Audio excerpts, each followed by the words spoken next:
Welcome to the Stygian Archive, and my name is Jay from the band IAT. And today we have a very special guest, Charles Hedger from Mayhem, Imperial Vengeance, the Covenant, Shining, and formerly of Cradle of Filth. How are things, Charles, with you? What are you currently working on? I saw that Mayhem has a few dates coming up. That's right. We have some festivals. What I'm currently working on is, and the reason why I'm in this weird echoey space, is because I'm moving my entire studio and everything between locations. So everything sort of work-wise is kind of on hiatus for about 5 or 6 weeks because I just can't do anything. I've had to pat the whole studio down. Which is maybe good for me because I'm not very good at taking breaks from stuff. So this is kind of forcing me to take a creative break. But yes, we have some festivals. We got Hellfest is next, and then tons of rock in Norway. I think I've got about 2 festivals per month across the summer. Also one with the Kovenant. So it's kind of a hectic time, but not too hectic with the band. So that it kind of worked out quite well. Awesome. You guys playing any special sets, or are you playing some of the newer material? Yeah, we're doing kind of the set that we've been working on for the last 4, which is essentially 2 songs from the new album and then a collection of songs throughout the eras, but not like when we did the 40th anniversary thing with the era specific kind of set that went backwards in time. This is more jumbled and a bit that way. It's a little bit more surprising, and we were able to arrange the set more, how to explain it, like pleasing placements of the songs. When we were doing the 40th anniversary, the priority was the being strict to the chronology of how when the albums came out and stuff. So we were kind of stuck. We couldn't jumble the songs up too much. But with this set, we were a bit more free with it. So that's cool. So, it's a good mixture of the old stuff and, of course, all the classics and the stuff that people want to hear. Yeah. At this point in a band's career, you can't expect people to be that excited about new songs versus the classics. So you have to give something if you want people to pay attention when you're trying to, deliver the new stuff. Yeah, I really enjoyed the new material, and it impresses me that a band like Mayhem can continuously drop quality and boundary pushing black metal. So thank you. I mean, the thing with it is that we're very we're quite self-aware with the stuff, and regardless of whether people like it or dislike it or whatever, it's the main thing is that it's authentic. This is the thing that we always said, is we never want to put anything out if we don't mean it. If it's not something that we never want to put out an album because we're contractually obliged to put out an album, or because we want, it's always about having something to say. So I think that helps because especially our audience is quite sensitive to inauthenticity, so we have to be very very earnest and honest with the material that we give to them, so I guess that helps with keeping that gut power in the stuff somehow. Yeah, that's really inspiring. So how did you get your start in music? What brought you to this point today as the guitarist of Yeah, it was quite a strange series of events, I guess. Lots of, I wouldn't say luck, but more like good fortune, being in the right place at the right time with the right skill set. So I'd made friends, I was kind of like in a circle of friends with Adrian, the old drummer from Cradle, and obviously at the Gates and a bunch of other stuff as well. And it was like a social group, and happened to be kind of on the edge of that social group. And one day I was doing a guitar lesson at some kid's house somewhere, And I got a phone call just saying, "Can you play bass?" And I was like, "Well, I mean, I can theoretically, but why do you ask?" And it was his wife basically saying, "Can you fill in for the next Cradle tour?" So that was just, just because we'd happened to be at a party, I think, a few weeks prior to that, and I'd happened to be playing on the acoustic guitar or something, and we were just jamming out, and that was then that name was in her head, I guess, and she was like, "Oh, maybe we should ask him." And then I was very much in two minds about whether I should do it, because of course it's something I'd always wanted to do, but there's a big difference between like wanting to do a parachute jump and then standing on the edge of the the plane door. And so I think I very nearly just didn't do it, because I just thought, I don't know if I can do this. It's such a huge thing to go from playing a few small pub goes with friends to playing on a major stage, in front of a couple of thousand people. And wow, you hear that? I don't know if you're picking that up. It's a thunderstorm's just kicked off. So that's quite cool to add emphasis to this story. So anyway, so of course the spoiler alert, I did go and do it, and that was kind of it. That was the beginning of the snowball that started to roll. Yeah, they say when you're completely terrified, you jump off the edge. Just go for it, I mean, I really believe this, and I really think that that there's the myth about sort of bravery or courage or whatever is that it's about not being scared, and I think it's about being scared and just doing it anyway. That's the truth. And I was terrified, and there's been many moments in my career and across the professional life when I've been absolutely terrified. But in a weird way, you get a kind of like almost like an addiction to that feeling, to that like horrendous, I don't want to do this, but I'm going to do it feeling. Sometimes I still occasionally get it on enormous major shows, or most recently when I did my first show with the Kovenant last summer, at the end of last summer. So I still get those moments sometimes, and it's kind of like a buzz. Yeah, it's surreal. So I was told that you were really into Cradle of Filth when you were younger. When you look back at the first exposure to Cradle of Filth as a teenager, what do you think it awakened in you that ordinary music could not reach?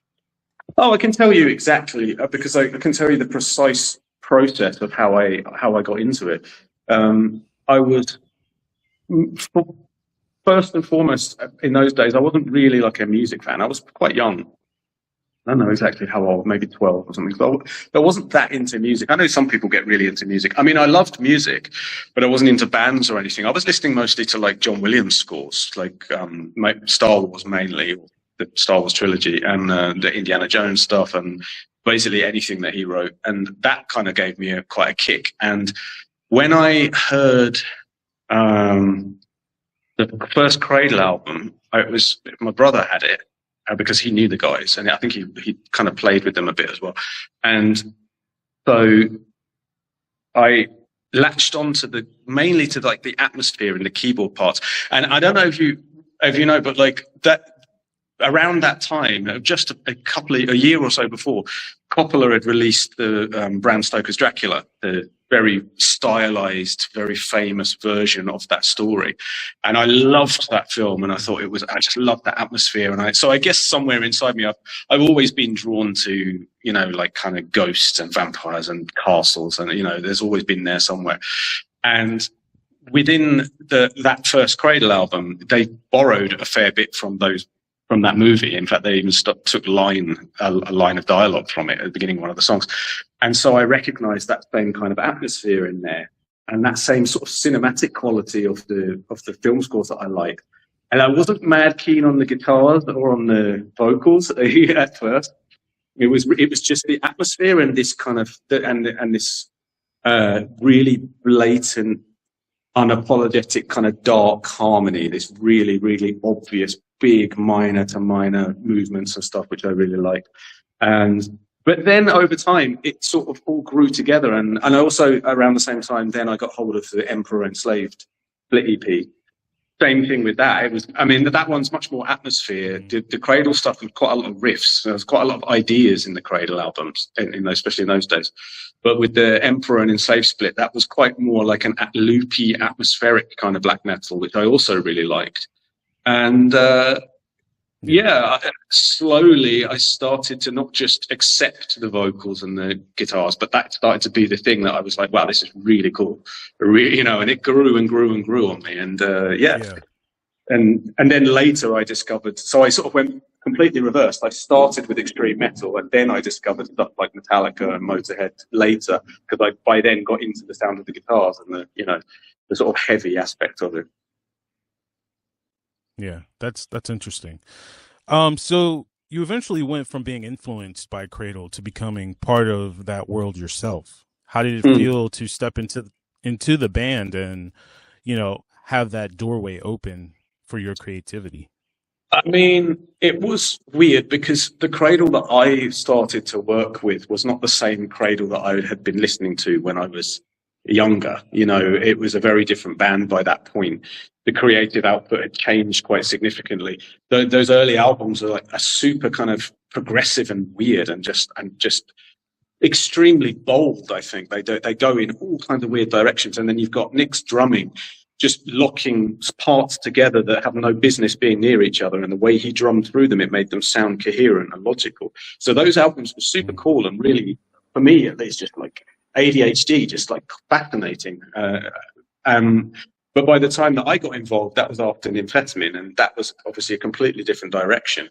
But very true. I mean, at that point, I can't really tell you what I was thinking, because it was like the eye of the storm. I mean, it was total chaos. My life had gone from desperately wanting to do this thing to suddenly like, okay, well, there you go. Now you're doing it with no build up, no van tours, no, slightly bigger shows or anything. It was just like, bang, 2,000 people go, and so I don't know what I was thinking, but I do remember really enjoying playing the songs that I'd loved, when I'd been listening to the band, because we did a fair few tracks here and there from Principle, from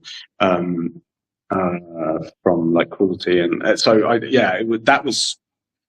once I'd got calmed into it a little bit, then I could step back and go, this is pretty cool that I can play this stuff, for real now. So yeah.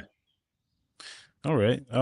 So after moving to London at the age of 19, studying formally at the Guitar Institute, how did that structure your musical education, shape, or clash with the raw, visceral instincts that drew you to black and death metal? Well, I've thought about this a lot over the years, because I definitely learned some things when I was at the Guitar Institute, and I definitely it had a bearing on my kind of, how to say, like my musical development. But one of the most interesting things that I got from that was, I think I was on the pathway to being very, very clinical with my musical appreciation. I was starting to get into more and more like hyper technical music, and not that that's necessarily a bad thing, but I was becoming obsessed with the technicality itself. And so many of the people in that place were like that. It was like thousands of mirrors held up to myself. And I was like, wait a minute, do I really think, and because I'm quite a sort of contrarian person anyway, I started to sort of argue with the points that they were making. And then I thought to myself, you know what, I think I'm going down the wrong path musically. I think I need to focus on the experience, the art, the emotion of music, and stop worrying about like, the hyper technical details of my technique or of, I mean, don't get me wrong, you have to do that stuff, but like I was becoming really obsessed with it. And then I stepped back and looked at a lot of the music that I was listening to, like a lot of the really technical guitar players that had very little outside of just like, if you're a guitarist and you learn the stuff, it's a cool exercise, but it's not really that great to listen to. I mean, don't get me wrong, there are some amazing players like Greg Howe, Greg Howe. I still really like Satriani because it's cool to listen to, Yeah, but there's an awful lot of those players that just are so disconnected from actual the sort of art and experience of music, because it's more like a sport or a performance challenge or something. But it definitely, in terms of, I think it's solidified, like, yes, I know what kind of music I really feel drawn to, and it is the heavier stuff, you know, and there was a little bit of snobbery towards some of that because people didn't understand it in those days, and people thought that, you know, death metal was just a massive noise and was super easy to play, and, you know, there was a lot of very little understanding about how great some of these musicians actually are. So I think it kind of refined my determination that, like, yeah, I'm going to do this, and I don't need the approval of anyone, because I know that this is like a solid musical, how to say it, like a valid musical outlet, a valid artistic outlet. Exactly.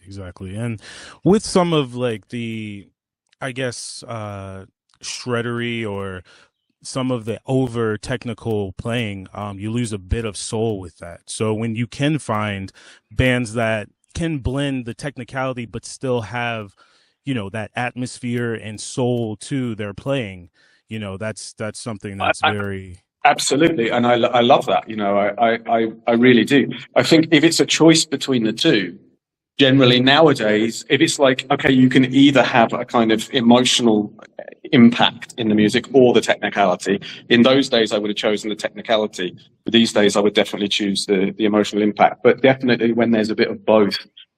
A great example of a player, Jason Becker. That's a great example of an incredible player with an enormous amount of emotion and dynamics and expression in what he was playing. So yeah, there's a good example of that it can be done, you know. Yeah. So what ultimately led you to step away from Cradle of Filth, and, you know, how did that transition feel, you know, given the personal history you carry with it? Yeah, it was pretty weird. I mean, I'm not sure if you're aware, but I'm not the first person who's ever stepped away from that band. It's a thing. It's a thing. No, but seriously, I mean, I've been with them for, I think, around 6 years, which shockingly enough makes me one of the longest standing members of the band.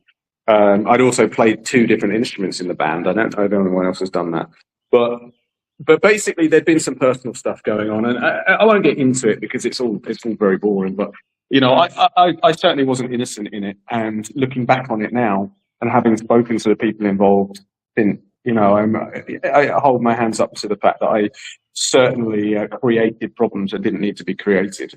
But it was just a typical thing. It was just like cradle being cradle. When a problem comes up, so the easy thing is to just kind of throw a blanket over it and ignore it. And just one day I just stopped getting the emails for what was going to be the next door, and that was it. And there was no kind of official. I think that at some point they probably put out a statement or something. I really don't know. But it was, you know, it was already going that way anyway. I could feel it in my soul. The weeks before tours would be coming up, I would start to get like anxiety and you know something isn't right when you start to feel that kind of crushing pressure. Damn. Okay. Yeah, you know, that's not how you're supposed to feel before a tour. You're supposed to be kind of hyped, and you know.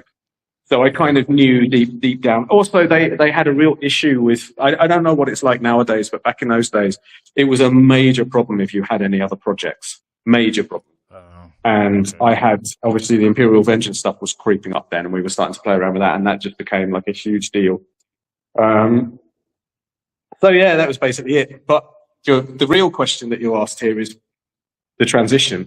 That was pretty bleak, because you go from being, you know, essentially a full-time musician with huge festivals, tours, all of the stuff that goes with that, you know, like the Kerrang Awards and the interviews and all the sort of glamour stuff, which at sort of mid-20s is a really big deal.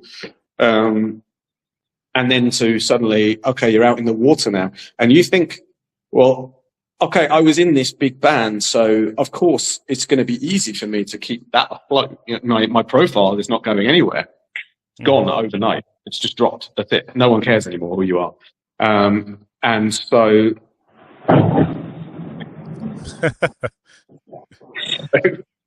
I have to say that's pretty epic that you have. It's like pretty extreme. I mean, this is not like a normal thing, by the way. This isn't like a daily occurrence.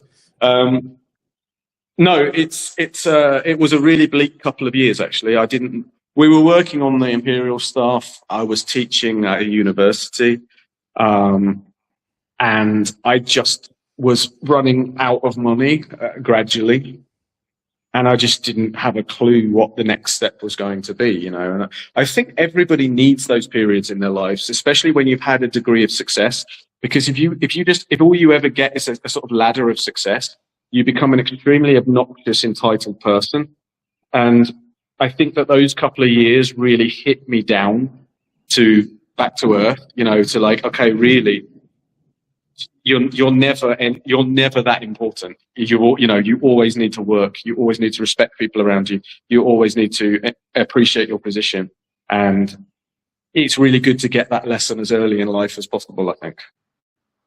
Yeah.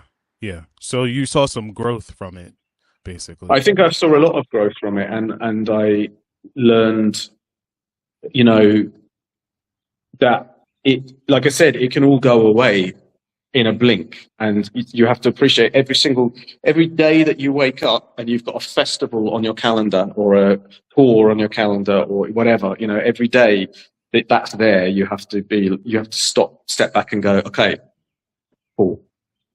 Yeah. Yeah. So throughout your career, you've moved through several very different extreme metal environments. What has each chapter demanded from you as a musician and that others didn't?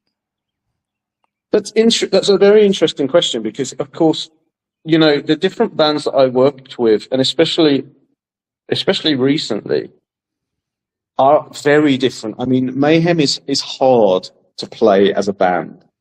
It's not the most difficult stuff to play on the guitar, but as a unit, it's extremely difficult. And that's why there's basically no other band in the world that sounds like Mayhem. It's just, I don't know, there's something wrong with us. I don't know, like, it's weird, like, it shouldn't work. It's really, really specific to the people involved. As we sound now, I just can't imagine anybody else doing it. And I don't mean that in any sort of grandiose statement of ability. I just simply mean it's so bizarre and it's so hard to do as a unit. It's so hard to execute well as a band that I don't know. That's where the challenge is with that. With the Kovenant stuff, I mean, everyone in that band is insanely good musicians. So that was already a huge sort of pressure, you know, on my shoulders when I came to work with them.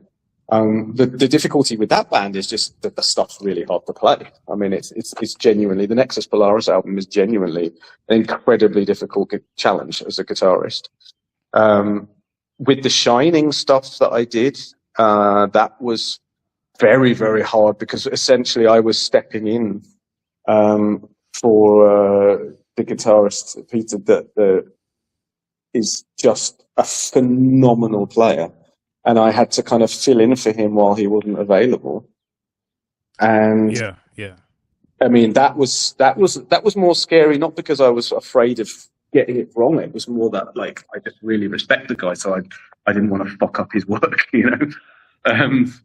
So that was, you know, that was also challenging. And again, it's a completely different style of playing. The main part of the riffs and stuff are pretty okay, but the actual solos, his solos are really hard to execute. His solos are so soulful, and like that's the point. Exactly. Yeah, precisely. I mean, they are hard to play, but there's also that, like what we were saying earlier, he has the emotion behind it, and you know, then so you can't just phone it in when you're playing those songs. You have to be able to have some degree of expression with it as well. So that was a different challenge. The Tormentor stuff, when I was doing that, I mean, that's just insane. That stuff's crazy. It's really hard to play, and it's just insane. And the same thing with Mayhem. It's just really hard to do as a band. So that was just me kind of like constantly sort of like trying to ski backwards down, you know, with a blindfold on. I was just constantly trying to sort of just keep up with them, because they're great musicians, but the stuff is is mental. I mean, there's no band that sounds like Tormentor. It's completely insane. It's deranged playing, but brilliant. So yeah, I mean, it's quite a lot. It's quite a lot of different things, but that's great as a musician. It's a great thing to have because it keeps you humble and it keeps you constantly challenged and constantly striving. You know, it gives you constant new goals to reach, and I think you need that because otherwise you just become either complacent or you start to just believe you believe too much about yourself and you become, you know, conceited and obnoxious. Yeah. And with the bands you were listing, there's a difference between just playing and a difference between locking in and actually Completely. yeah. So Yeah, and that's a mentality thing, and I will say that's another thing that I've become very aware of in recent years is it's not enough to just sort of throw on the stage clothes and learn the notes. Like, you have to get yourself into the right mental space before playing to give the maximum performance or the maximum into the music that you can give. You have to have the respect for the source material, that you give yourself some sense of absorption into it. You know, you just let it take you into it. You don't just kind of go like, okay, here's the notes, cool, you know, and sort of stand there. You have to kind of flow into it and let the energy of the different types of music kind of become where you're at mentally. It's a very hard thing to explain, but I mean, anyone who plays music knows that feeling when you're sort of in it. Yes, you become invested. Yeah. When you joined Mayhem as Ghul, you were entering one of the most historically intense black metal bands. How did you approach honoring the legacy and still bringing your own identity to the band? Well, at the beginning, and actually throughout, to be honest, bringing my own identity is never really something that I do intentionally. I think if you're a musician and you have anything to say, eventually your identity is going to end up in there somewhere, you know. But it's never been my intention to sort of enforce my identity onto anything that I've been involved in. Even my own projects, you know, it's not about that. But I think the main thing with Mayhem and the legacy was that my main goal with that was just to keep out of it completely, because it's not my story and it's not something I mean, ultimately to the outside world, those things are like this crazy rock and roll story of like murder and suicide and all this stuff that went with it.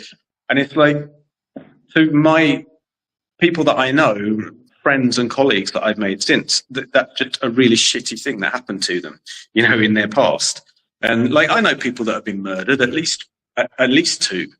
And that's not something that I think is a very cool thing to, you know, to constantly be reminded of. And so when it comes to that side of the legacy, my thing was always just to keep completely out of it. It's nothing to do with me. It's not my story, and it's not really it's not a very fun.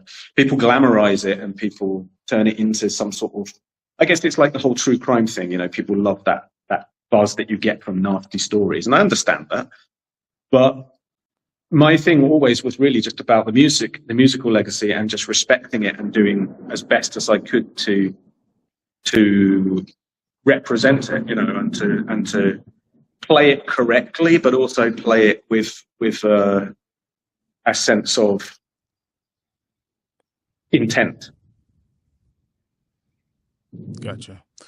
All right, so we'll dive more into like your involvement with Mayhem. You've been developing new song ideas for Mayhem in the recent years. What does that collaborative songwriting dynamic feel like within the band? And it's quite challenging. You know, we basically, the way it goes is that either like Pellock or myself will just toss ideas around until something sticks. Basically, we'll come up with songs and come up with riffs and whatever, and just email backwards and forwards, and then eventually one of the other guys will actually reply or read one of the emails, and then after sort of 6 months of doing it, And then, and then the process starts, and then, okay, we'll agree, like, okay, this is cool. Let's start with working on this. And then we'll go and we'll jam through the stuff, and bits will change, bits will get thrown out. Maybe there's the odd idea, Hellhammer, he has a very solid idea about things once we get going.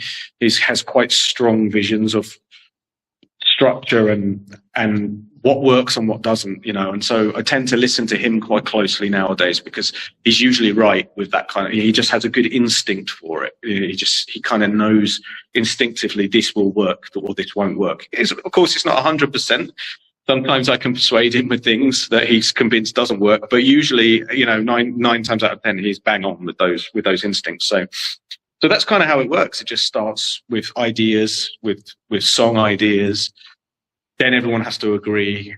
Then we rehearse it. Then we change stuff, and then we get some sense of where the vocals will go, and then we'll go, and then we'll jam it, and we'll play it, and we'll change things, and then we'll just throw it out and start another song. And it just goes like this until eventually we find like enough songs to make the album that everyone's agreed on, or at least most of us have agreed on it. It's a very, very, very.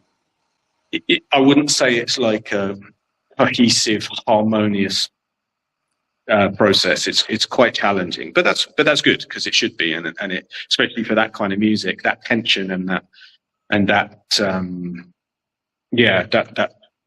sort of abrasive feeling, it kind of bleeds into the music, and I think that's actually quite healthy for the start. Yeah, that makes sense with like your song structures and everything. So I'm gonna ask you about your. We're gonna dive into like some of your gear. So you developed the Lag Arcane in your time with Cradle, and now that's right. Yeah, they did a signature for me. It was pretty cool, actually.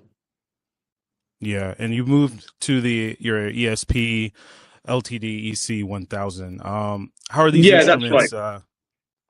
How are these instruments? Sorry, go on. They're fucking thunder again. Sorry, go on again. How have these instruments influenced your feel, sustain, aggression? If you can just like talk about. That's an interesting question. So the EC 1000s, yeah, I use those. Actually, my main stage guitar now is the E2 M2, which is another sort of subsidiary thing of ESP. But it's not LTD. It's E2, and that is an amazing guitar. It has passive pickups. I tend to prefer passive pickups because they're a bit more expressive and a bit more dynamic, I feel. The problem is, of course, that makes them a little bit harder to mix than, say, EMGs. So now I'm starting to gradually incorporate a tiny bit of compression and a tiny bit of EQ just to control some of the wildness, just to rein it in a little. Not to tame it, but to just keep it a little more under control, because it can get a little bit... I think they're bare knuckles in that guitar, so they're ultra high gain, and they've got tons of weird sort of spikes in the... Above 2K, there's all these weird sort of harmonic spikes and stuff. But I would say the only way that it's really influenced my playing is that those guitars are just super reliable. So I just never really have to think about them, which is great. I can just get on with the job. They hold their tuning really well. They don't randomly break strings for no reason. They don't there's no like weird electronic stuff with them. They're just really reliable. And I think for someone like me who's just busy all the time and touring all the time and flying all the time, you really, really need that. And the other thing with ESP, as I should say, is that when if things do rarely go wrong, they're super fast at fixing it. Or they have someone out super fast. They're always there. So shout out to Tony, my guy there. He's always looking out for us. And but aside from the sort of industry endorsement speak, they are amazing guitars. I mean, they really are. And I can't really imagine wanting to play anything else now professionally. I think that's kind of, I've settled on those now, especially that E2 M2. I love it. Yeah, nice. So pedal wise, preamp wise, you're using Neural DSP. Are you using the Quad Cortex Live? Yeah, Yeah. Okay. That's a So you, relatively new thing, actually. Last couple of years, both of us started to do that. how are you feeling with like using digital modeling nowadays? Well, it's come up many times before as an option, and every time I've said no. And the reason I said no was because I don't want to compromise anything. And for me, finally, the technology has reached a point where it doesn't feel like a compromise anymore. The tone for me now on that quad, especially I'm running the Gajira plugin on there, so I'm using I guess it's a 5150. For some reason, their model of that is better than the one that's in the factory, the quad factory settings. But for me, it sounds absolutely brilliant. I mean, it's perfect, and it's like having a perfectly mic'd amp every single day, everywhere I go, without having to worry about differences in the cab build or the whatever miking. It's just there was always this thing missing, which is it wasn't about the sound. The tone was kind of there, and if you would run these plugins through EQ analyzers, everything seemed to be there. But there was this missing thing, which was like, that the air pressure feeling that you get when an amp bangs into a microphone, like it sort of you feel this thing, this air compression. Now it's there. Now I hear it inside in the modeling, and the quad was the first time that I got that, and so I was like, okay, you know what? Fine. now I can do it. Now I can use it, and I'm really glad because actually I really really love it. And like I said, to me, it's like the best version of having a mic'd up amp that you get maybe one every 7 shows or something. And now it's every show. It's like that, and it's reliable, and and of course it's quicker to set up and stuff. But that isn't the point. I wouldn't care about that if it didn't sound right. But yeah. All right. I just have 2 more questions for you. How has your definition of success changed over the years? That's a really good question, and no one's ever asked me that before. I think it's probably changed in the sense that it used to be kind of like, I think everybody initially thinks of success. When you're young and you don't have any experience of the world, your idea of success is always the same thing. It's like money, fame, nice car, huge house, whatever. And I think that the difference now is, I think that for me, success is basically just waking up in the morning and knowing that my job is doing this, and as long as I'm doing that, then I feel pretty successful, because it's a really hard thing to sustain. And I think that I've learned a lot of humility over the years from just being here for so long and surviving for so long, and just being aware of I mean, I was always aware that it was a good position. I was lucky to be there. But now, for me, the feeling of success is just getting up, doing it, being on stage, being able to sort of put food on the table and a roof, of course, and be relatively comfortable. But all of those things are nice, but the real success is just to have all those things through music and to be just, like I said, just to be part of it still after all this time. And to still feel good doing it, Yeah. So after everything you've lived through musically and personally, what still feels like unfinished business as an artist? Oh, all of it, everything. I don't feel remotely finished on a single thing. The thing that gets me out of bed in the mornings is the feeling of, okay, what's next? What's the next project, or what's the next album? What's the next tour? What's the next, I can't think of a single aspect of my musical career that I am comfortable saying, like, okay, the door's closed on that. I'm done there, at least. I don't think there's a single thing. Maybe teaching, but that's probably something that I'll still end up doing again one day, just because, I kind of like it at times. But I don't feel even close to finished on any aspect of music.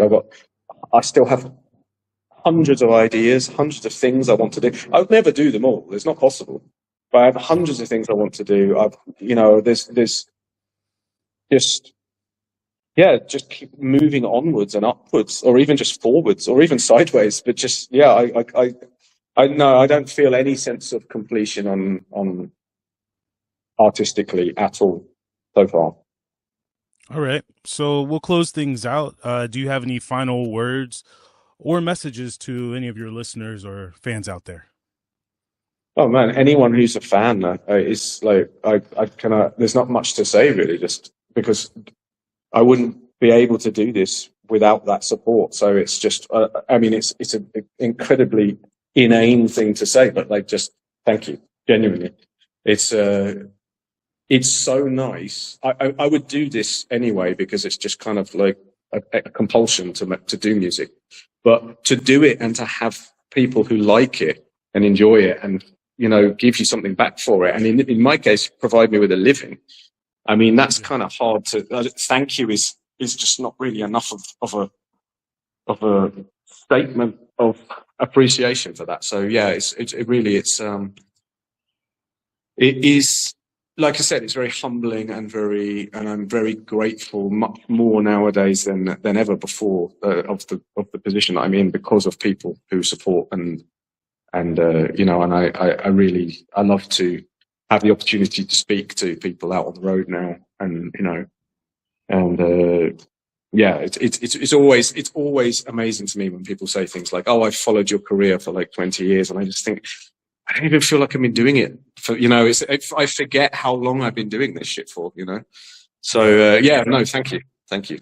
That's the message. All right. Thank you, listeners, for listening to the Stygian Archive.